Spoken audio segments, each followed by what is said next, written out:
So Spider-Man Brand New Day has officially come out, and oh my goodness, I just have to say before this is hands down the best Spider-Man movie ever made. There's like no question. There's no question. I literally just came out of watching the movie and I had to gather myself for like a few minutes because, man, this movie is so good. Like when I say this movie is amazing. This movie is amazing, pun very much intended, but this movie is freaking amazing. So yeah, this video is gonna be my review of the movie and everything. I'm gonna do my spoiler-free review right now, and then I'm gonna actually get into spoilers later on. So I guess I just gotta start off with just, just in general, like visually, in story, in in the amount of plot twists as well, which there were quite a few in this one, with the amount of things that happened as well that I did not expect. Like, let me tell you this: I went into this movie not knowing what this movie even was. Like when they were showing the trailers for this movie a couple months back,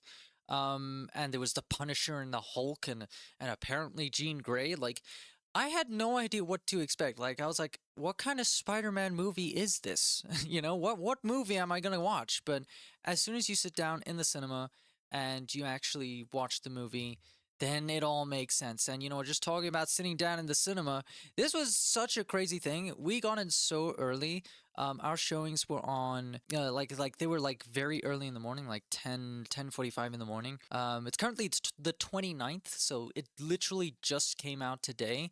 At least where in my cinemas, like I know the date that's advertised is July 31st and everything, but I checked my cinemas. They're actually showing the movie on the 29th, so we go as early as we can so to dodge the spoilers, because Marvel cannot keep the spoilers hidden for long. But yeah, as we were sitting down in the cinema, there was a guy testing out to see if the just to see how it was working, and he was basically skipping and jumping throughout the movie. And like it just feels very weird to go into a cinema so early whilst they're still testing. And we even got like we were basically watching the movie without sound for some of it. Like they were just testing out the visuals, they were testing out everything. And what was even crazier? We actually saw the post-credit scene before the movie even begun. Luckily, I plugged my ears and I looked at the floor, so I didn't actually get spoiled on the post-credit scene, but they were literally playing through the credits and everything, and the post-credit scene came up, and I was like, no way am I gonna watch a Marvel post-credit scene before the actual movie. Anyway, back on track. I love the action in this movie. Destin Daniel Cretton is an amazing director. Amazing. He did an amazing job on Shang-Chi, and that just carries on over to Brand New Day. The action in this movie is peak. I don't know what to speak about. I just can't think of one thing and talk about it for so long because it's like there's just so much going on in my head. I just have to jump around. And I don't want to get into spoilers right now. That's for later on in the video. But anyway, I would like to say that the characters are very well developed in this movie. Peter is very much what every Spider-Man fan wants Peter Parker to be like, and yeah, I can agree. They did a very good job on showing how lonely Peter Parker is and how much he needs people back in his life again. We also got like Bruce Banner in this movie as well. He plays a pretty important role in this movie for a short amount of time.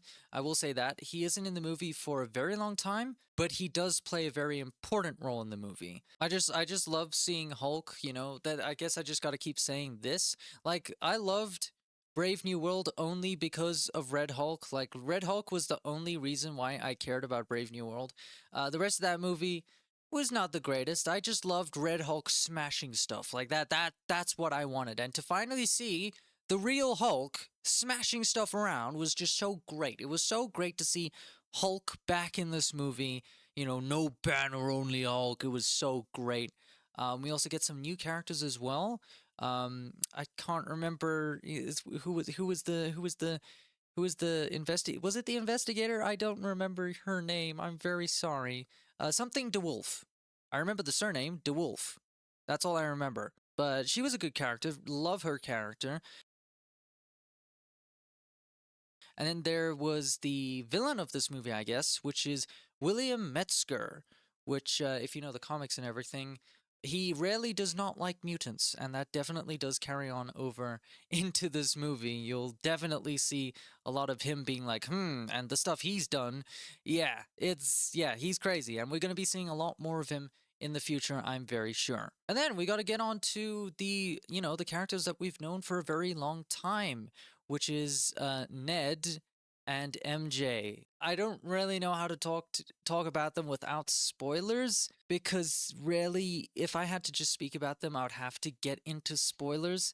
I guess I would say that they're just living their life. They're living their life, and then Spider-Man comes along, and then things change, and then other things change. Like it's very hard to talk in like a spoiler free way about them too, because it's just hard, man, because it connects to the whole story and everything. But anyway, just know that their characters are still amazing. They've done an amazing job on the story. You know what? No, why am I saying the story is incredible in this movie? The story is absolutely incredible. Like, I went into this movie not knowing a thing about the story, about anything. I didn't know what I was getting myself into, but like I said, you sit down, you watch the movie, it makes so much sense. And finally, I just want to briefly touch on Sadie Sink and her character. Now, I won't reveal who Sadie Sink was playing, but I do want to say that she did an incredible job as the character that she is playing. And I'm very excited to see where her character goes in the future. She was amazing. Oh, and I actually forgot to talk about Punisher. Punisher is in this movie as well, and oh my goodness. I don't usually laugh in a cinema. Like, I've never rarely done that before. I don't usually laugh in a cinema. I will giggle, but I don't like laugh in a cinema. And Punisher made me laugh so many times that I cannot count. Like, I was laughing so much. I was laughing so much. He's such a good character. They've done such a good job with integrating Punisher into this story, because Punisher, if you know Punisher, he is a very dark character, but they made him fit into this into this Spider-Man world, which is a very different and very like in tone to what Punisher's world, I guess, is. And I love Punisher. He has now become like one of my favorite characters and everything. There's a specific part in the movie that I'll probably talk about later on that just had me dying. That just had me dying in the cinema. I've never laughed so hard. But anyway, I don't really know what else to speak about in a spoiler-free way. I mean, I'm not like all those other channels that have this perfect, formula and all these notes and everything. I just speak my mind on what I'm feeling. And I do want to say this, though, that the movie relies heavily on the previous three Spider-Man movies. The previous three Spider-Man movies are very important to this movie. Obvious, that's like obvious, but in this movie, like, there is so much from those other movies. Like, there's scenes shown from the previous movies. I got very, very emotional over that. Like, just to see them using those scenes, it just brought back so many memories of the entire journey that Peter's been on so far. Like, this movie, it just felt like a gigantic love letter to the previous Spider-Man trilogy, and it sets up the future of Spider-Man so well. And the future has never looked more bright for Spider-Man. So I guess in this way, I'll give my rating of this movie, and then we'll get into spoilers. This is like a 50 million out of 10 movie. This is the best Spider-Man movie ever made, and you could get me talking about this movie for hours, which I will continue to do, after I make this video. But I do want to get into some spoilers. So if you have not watched the movie yet, I'm posting this on the release day of the movie, like July 31st, the advertised release date. Or maybe I will. I don't know. I think I will. I think I will. Maybe I won't. Maybe I'll post it tomorrow. I don't know. I don't know. I don't know how the freaking review embargo, freaking spoiler free. I don't know how that works. I may post it tomorrow. I may post it on the actual release day, depending on what I find out. But anyway, let's get into the spoilers. Let's get into the spoilers of this movie. First off, Yelena is in this movie. Yelena is in this movie, and she plays a pretty funny role in this movie as well. She's basically in a hot tub for most of the time. I guess that's, I guess that's all you gotta know. She's in a hot tub for most of the time, and she's helping out Spider-Man, and Spider-Man has to get in the hot tub. Like, it was so funny, and there's a whole talk about big potatoes, small potatoes. Yeah, just a whole lot of funny stuff. But yeah, I know I'm getting pretty ahead of myself. I actually do want to talk about the story in more detail. So Spider-Man, let's lay out the story of this movie right now. So Spider-Man is doing spider stuff. He's stopping a whole bunch of villains and everything. Scorpion, and you know what? Actually, here's one thing: Scorpion is in this movie, but for a very small part, which I'm kind of annoyed with, but it doesn't really matter because it's just so good to finally see Scorpion. We've been waiting like 10 years for this moment, and he looks good. He looks absolutely amazing in this movie. But I wish he did play a bigger role. But I guess in terms of the actual story of the movie, his role is pretty minor in any way. So it's like it's not really easy to integrate him and make him a very important part, even though he kind of is an important part in some cases, but he has a very like minor role. Like he doesn't show up for that much, but I'm okay with it.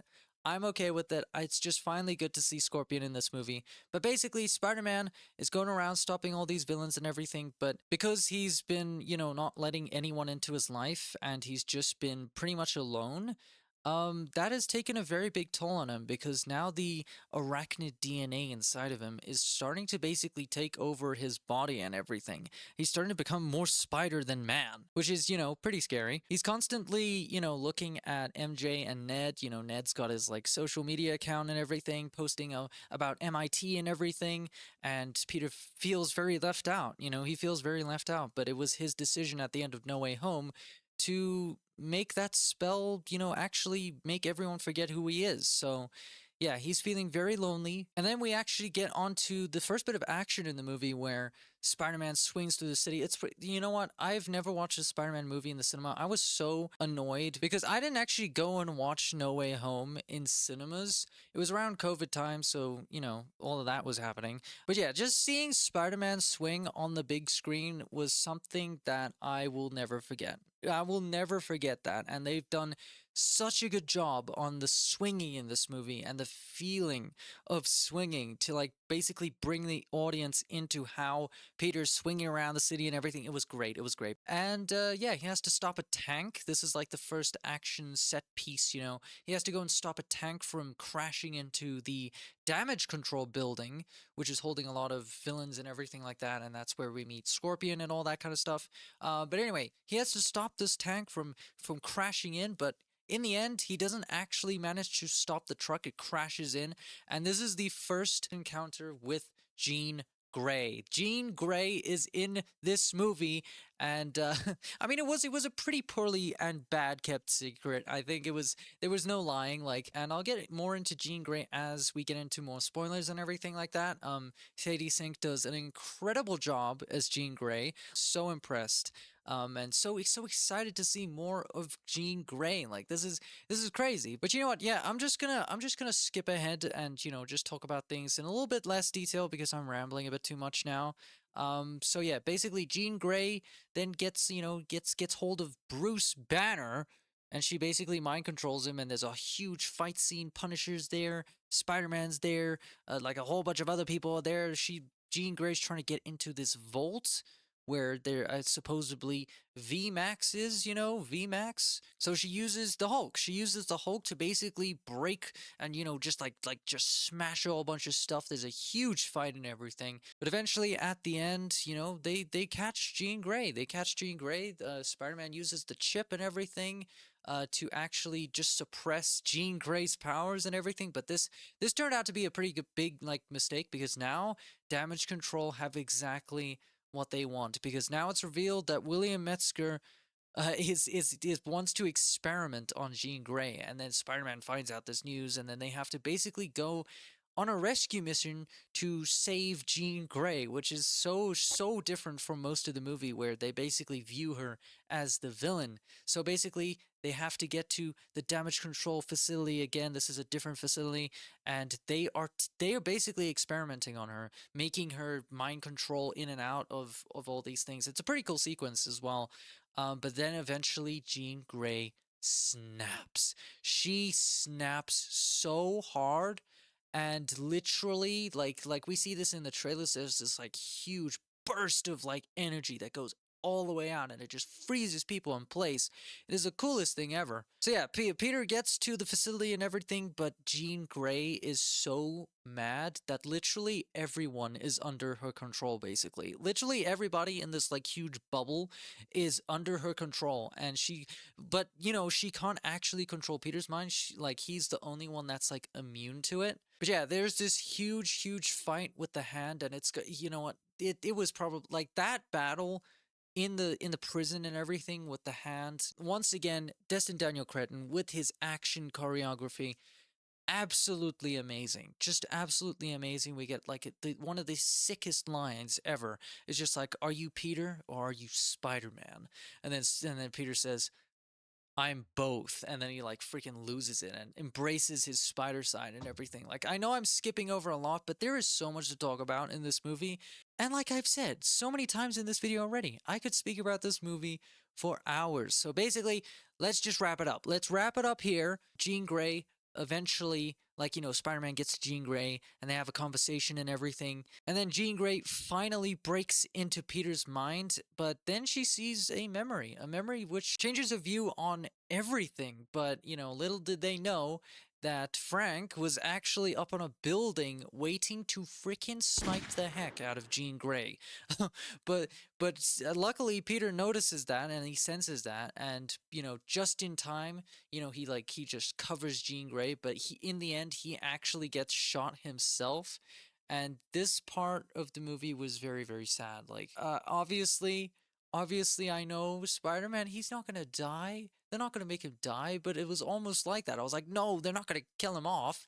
But anyway, he goes to the hospital and everything. Jean Grey actually keeps him alive, which is really nice with our powers. Spider-Man has to get surgery and everything to remove the bullet from his back, and eventually Spider-Man's great. Like, literally the entirety of the city is just like waiting out of that hospital and everything. It's one of the things, like, it reminds me so much of Fantastic Four, where the city is like so, like, they love their heroes so much and they respect their heroes so much, and you can literally feel it through the screen. Like, it gave me so many good feelings and butterflies and all that kind of stuff, and it made me feel very, very, like, it gave me a lot of emotions, and I'm very, very, very, like, yeah, I don't know how to explain it. It was great. But yeah, this is the part of the movie, and I think I mentioned this before, that actually got me laughing so much. Like, I laughed so much at this point. Basically, Spider-Man's now, he's healed. He's out of surgery. He can now go back to normal life. And he's exiting the hospital and everything. But nobody knows who he is. Like, nobody knows who Spider-Man's real identity is, except for at this point in the movie, um Frank, Jean Grey, MJ, and I don't know about Hulk. Probably Hulk. Yeah, Hulk. Yeah, Hulk does know, I think. Yeah, so basically you exit the hospital and everything, but everyone's attention gets, averted from him, because up in the hospital window is Frank with Spider-Man's mask on. He's just jumping around, like swinging his arms and everything, and all the people are like, "Whoa, oh my gosh, Spider-Man survived!" Like, it's all, oh, everyone's so happy. It was the funniest thing ever, and yeah, basically, this is the end of the movie. This is the end of the movie, and it's very heartwarming, very emotional. It's a brand new day. It's a brand new day, and yeah, I'm very, very excited for the future of Spider-Man and the MCU. But before we actually end this video, I do want to talk about the post-credit scene, because the post-credit scene, although very short, gives us a lot of information on Spider-Man's future. So, the post-credit scene is the Spidey tracker that was throughout the entire movie and throughout, the trailers and everything that we've seen before. You know what? Actually, there was a site, right? Like, there was an actual Spidey tracker site, which was pretty cool. But anyway, that's not the point. The point is that the Spidey tracker opens. It's like on the screen and everything, and it's like, Spider-Man sighting, and then it's just like Spider-Man not found, or like Spider-Man like gone, or what was the exact wording? I can't remember. But basically, the screen, like the on the screen, like Spidey tracker did then just like zooms out of Earth, everything, and then it starts going out into space. and then Spider-Man's logo just like appears out in space, and then it's like Spider-Man found, and then I was like, then that's it, that's the movie. And yeah, this is basically a confirmation of the incursions that we will see in Avengers Doomsday. This is insane. So basically, they are basically saying like Spider-Man moves over to a different universe, I guess. I mean, I don't really know. It's he kind of just like the logo just like appeared in space somewhere. It could be incursions, it could be something else entirely. But actually, one thing I will say is that the people, when we actually came out of the cinema after watching that, there were people that pointed out there was glitching on the screen. And if you know anything about Spider-Man, the Spider-Verse movies, literally their whole thing is like glitching. So they were theorizing, could this be the introduction of Miles Morales to the MCU? Like, if they cast like a real person, and then like he comes from like the like, the animated world, and as he like steps into the real world, he becomes like the real actor and everything. That would be crazy. That would be absolutely crazy. But anyway, this was my review of Spider-Man Brand New Day. I really love this movie. This is the best Spider-Man movie by far, and I think I'm gonna go watch it again. Like this is the first movie I think ever in my life that I've gone back to the cinema to watch a second time, more than once. So that's saying a lot about this movie, because usually I watch movies only once in a cinema, but this one, I think I'm gonna go twice. And yeah, I think that justifies enough just how good this movie is. And there is so much more to talk about. There is so much more to talk about, but I'm going to leave that for other channels out there to do, especially channels like New Rockstars, Screen Crush, all those channels that break down these movies and everything. They do a way better job than I ever could. But just before I wrap up this video, I just want to go over a few things that I forgot to mention. I think the most important one is that Ned now knows Peter. He finally remembers Peter. They did their classic, their trademark handshake, their secret handshake at the end of the movie, at the very end of the movie. And yeah, it basically ends on Ned saying, finally, he finally remembers, and he says, Peter. And yeah, that's how the movie ends. Another one I forgot to mention was the opening logo of this movie. Instead of it being all the rest of the Marvel characters, it's instead just replaced with Spider-Man. It's scenes of Spider-Man's movies and all his appearances in the MCU, and comics, and just images of Spider-Man. It's all Spider-Man. And I really liked it. It really signaled a new era for Spider-Man, and was also kind of like a little like tribute to Spider-Man's journey in the MCU so far. And yeah, I thought that was very nice. It definitely brought up a lot of memories. But yeah, another thing I forgot to mention, which I have absolutely no idea how I haven't mentioned this. I think my mind has just been all over the place that I just haven't mentioned it. But Michael Giacchino with the music again. He's done it again. He's done it again. He's made music that will stick with me for the rest of my life, and this is all I'll be listening to for forever. He made such an incredible soundtrack. I just cannot get over how incredible the soundtrack for this movie is. It really feels like Spider-Man is growing up and he's starting to learn how to be.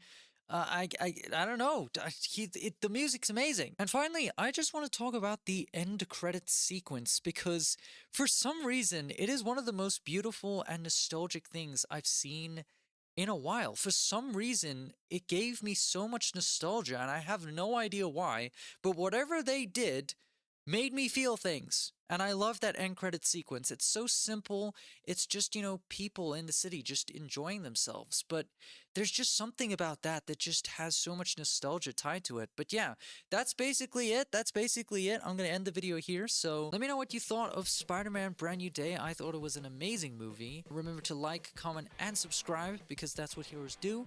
And I'll see you guys in the next one. See ya.